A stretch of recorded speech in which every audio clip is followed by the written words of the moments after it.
Uy, ulam, dalawang itik. Kaso lang hindi sa atin. Yeah, so weird. Ito mga kabalbas, may nakita tayong ano. Yan, hulaan nyo kung ano yan. Kung nag-uulam ba kaya yan, oh. Yan, sinasabi nila na saging lang ang may puso. Yeah, so weird. Diba mga kabalbas? Ito, harap na lang tayo dito ng ano kasi hindi yun sa ating ano eh. Hindi yun sa atin na puso ng saging. Siyempre, hindi naman tayo papahuli kasi meron din tayo yan dito sa loob na ating bakuran. Baka sabihin na naman yung ating mabait na bashers eh, hindi daw tayo marunong magtanim. Ayan oh, meron din tayo niya. Siyempre, hindi tayo pwedeng pahuli kasi ang lawak-lawak din kahit paano ng ating taniman dito sa likod ng bakanting lote natin. Mga sari-sari din ang pananim. Marami dito sa likod ng bahay natin kasi yung nabili ko to yung lote na to mga kabalbas. Marami na to matanim, mga bayabas, langka, ano ba yun, mangga, suha, yun, may suha pala, tsaka yung buko. At siyempre may ilan-ilan mga ano, mga gulay-gulay, ampalaya, at saka yung may puno rin pala na sampalok.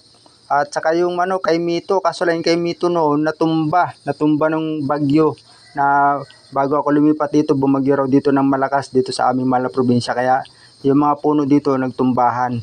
At meron din tayong guyabano sa likod. Oo, may guyabano tayo. At yung guyabano natin, at nagbubunga siya sa katawan niya na ngayon. Kasi dati nahirapan akong sungkitin yun, nasa taas masyado yung bunga niya.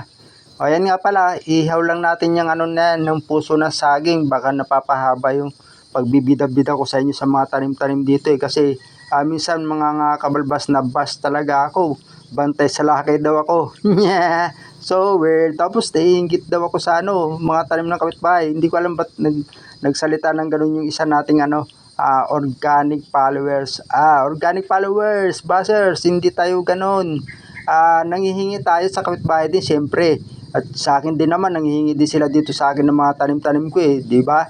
Siyempre dito sa lugar namin, hindi rito mararamot yung mga tao, yung mga kapitbahay namin. Kung sino yung may tanim, nagbibigayan dito. Kaya ewan ko bakit mo nasabi yun, pero ano lang tayo, move on na, di ba? O yan yung kalamansi, sa katabing lote ko yan. O baka sabihin nyo naman, di ba? So weird. Pero okay na yan, wala nang ano. Basta yung importante, napapakita natin yung ano, yung mga pwedeng ulamin o kainin na hindi pa na kakain. Siyempre, lalong-lalo na yung mga taga-syudad, di ba? Aminin o sa hindi, ganun talaga. Kaya pasensya na kayo kung minsan nami-misinterpret niyo yung ano, yung mga ginagawa ko dito sa aming mahal na probinsya. Pero okay lang, go lang tayo. Ayan, luto na nga pala yung inihaw nating ano, puso ng saging. O di ba? Masarap yan. Isasawsaw lang natin niya sa ano, bagoong na merong konting sili. Yung sili, walang hinog. Wala ko nakitang hinog. Ano lang siya, yung siling green pa lang siya.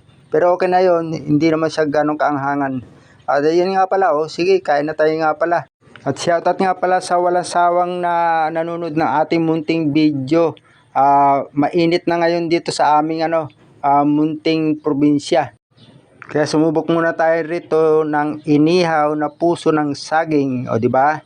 Tingnan niyo yung paligid natin, maaliwalas na siya, wala nang ganong ulan, di ba?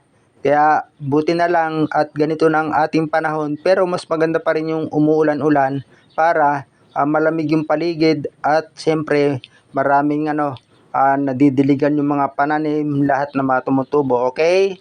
Thanks for watching.